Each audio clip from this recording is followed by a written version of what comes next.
굉장히 긴 시간 동안 커피 전문점에서 아르바이트를 하면서 생계를 유지해왔습니다. 하루 8시간 꼬박 커피를 만들고 과일을 썰고 빵을 굽고 청소를 하고 그리고 술에 취한 고객님들의 구역질을 닦아내는 일은 모두 저의 몫이었습니다. 가끔 손님이 너무 많아서 밥을 먹을 시간이 없을 때도 있습니다. 장시간 육체노동의 고달픔과 그다음에 배고픔이 겹쳐지게 되면 인간은 이성을 상실하게 됩니다. 그럴 때면 저는 설거지를 하는 중간에 고객님들이 남기고 간 빵덩어리를 몰래 집어먹곤 했습니다. 손으로는 수세미를 들고 입으로는 빵을 씹으면서 생각했습니다. 아, 내가 이렇게 1시간 일해도 내가 매일 수백 잔을 만드는 그 커피 한 잔을 사 먹을 수가 없는구나. 이게 내가 처한 현실이구나. 이렇게 생각했습니다. 20대 대학생들 절반은 학자금 대출을 받고 있습니다. 그리고 그 중에 절반은 학자금뿐만 아니라 생활비를 위해서 생활비 대출과 제2금융권에서 대출을 받고 있습니다. 이들이 사회생활을 시작하기도 전에 지고 시작하는 빚의 규모가 평균 1,700만 원에 달합니다. 그리고 이렇게 학자금 대출 받은 사람들은 학업과 병행하여 아르바이트를 수행합니다. 그리고 학업과 병행하여 아르바이트를 수행한 학생들은 그렇지 않은 학생들에 비해서 학업 성취도가 떨어집니다. 이들이 이렇게 학업과 아르바이트를 병행한 사람들이 학교를 졸업한 이후에 다른 또래 친구들이 했던 것처럼 안정적으로 교육과 훈련을 보충하면서 취업을 준비할 수 있을까요? 절대 그렇지 않습니다. 눈만 깜빡하고 돌아오면 학자금 대출 상환일이 돌아옵니다. 빚을 먼저 갚아야 됩니다. 그리하여 그들을 기다리는 것은 그 이름도 유명한 묻지마 취업입니다. 학업과 아르바이트를 병행하는 청년들이 1시간 덜 일하고 1시간 더 자신의 삶에 투자할 수 있는 삶의 조건이 만들어져야 한다고 생각을 합니다. 그것이 이 청년들의 삶을 살리고 이들을 고용하는 기업의 경쟁력을 살리고 더 나아가서 이 나라의 경제를 살릴 수 있는 유일한 길이라고 저는 생각하고 있습니다.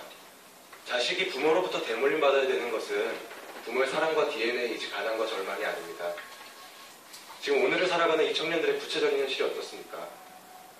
수많은 젊은이들이 부모의 가난을 대물림받고 절망을 대물림받고 있습니다. 수많은 젊은이들이 낮은 소득과 높은 삶의 비용이라는 벽에 부딪혀 빈곤의 악순환에 빠져 있습니다. 커피숍에서 한 달리로 100만 원 벌고 연봉으로 1200만 원입니다. 월세로 1년에 500만 원 붓고 빚 300만 원 갚고 차 떼고 코 떼고 남는 건 빚뿐입니다. 마이너스 인생입니다. 마이너스 인생인 청년들을 앞에 놓고 미래를 논할 수는 없습니다. 대한민국 청년들이 미래다, 미래 주역이다, 대한민국의 희망이다 말씀만 하지 마시고 이 청년들이 처해져 있는 구체적인 삶의 문제, 빈곤의 악순환, 절망의 대물림 이제는 끊어주셔야 됩니다. 여기 계신 최저임금 위원분들께서 끊어주셔야 한다고 생각합니다. 최저임금을 대폭 인상해야 합니다. 마지막으로 존경하는 박준성 위원장님 이하 이 자리에 모이신 최저임금 위원분들께 한 말씀 올리는 것으로 저희 이야기를 마치고자 합니다. 한 나라의 최저임금을 결정하는 중대사, 이 일을 맡는 것만큼 어려운 일은 없을 것이라고 생각합니다. 실제로 쟁점이 굉장히 큰 사안입니다. 그러나 저는 그렇게 생각합니다. 어려운 문제일수록 쟁점이 큰 사안일수록 해답은 굉장히 가까운 곳에 있다고 생각을 합니다. 바로 현장입니다. 삶의 현장입니다. 최저임금을 받고 살아가는 삶의 현장, 땀 흘려 일하는 평범한 보통 사람들의 삶의 현장, 거기에 바로 해답이 있습니다. 최저임금 받는 청년들, 학업과 아르바이트를 병행하면서 부모의 빈곤을 대물림받는 그 젊은이들, 불우와 가산에서 밤새워 일하면서 자기 맡은 바 소임을 기어코 해내는 그 젊은이들, 이 젊은이들 굉장히 똑똑하고 훌륭한 인물들입니다. 단군 일의 최대의 스펙과 학력을 쌓고 탁월한 문화적 감각과 공동체가 처해 있는 문제에 대한 균형 감각, 그 다음에 더 나은 내일을 꿈꾸는 비전과 열정까지 갖춘 세대입니다. 앞으로 이 대한민국의 20년, 30년을 책임지기에 부족함이 없는 세대라고 자부합니다. 근데 이 젊은 세대들이 이 나라에서 살아가는 것을 회의하고 있습니다. 청년 세대 65%가 답했습니다.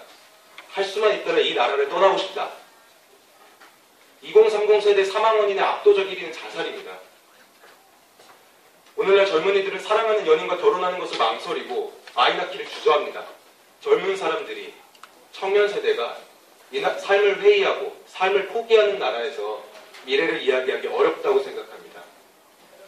이 청년들이 숨통을 튈 수 있게끔 공간을 열어줄 것인가, 아니면 그대로 이 사람들을 그냥 그 절망 속에 방치할 것인가, 저는 이 최저임금위원회, 바로 이 회의장에서 결정된다고 생각합니다.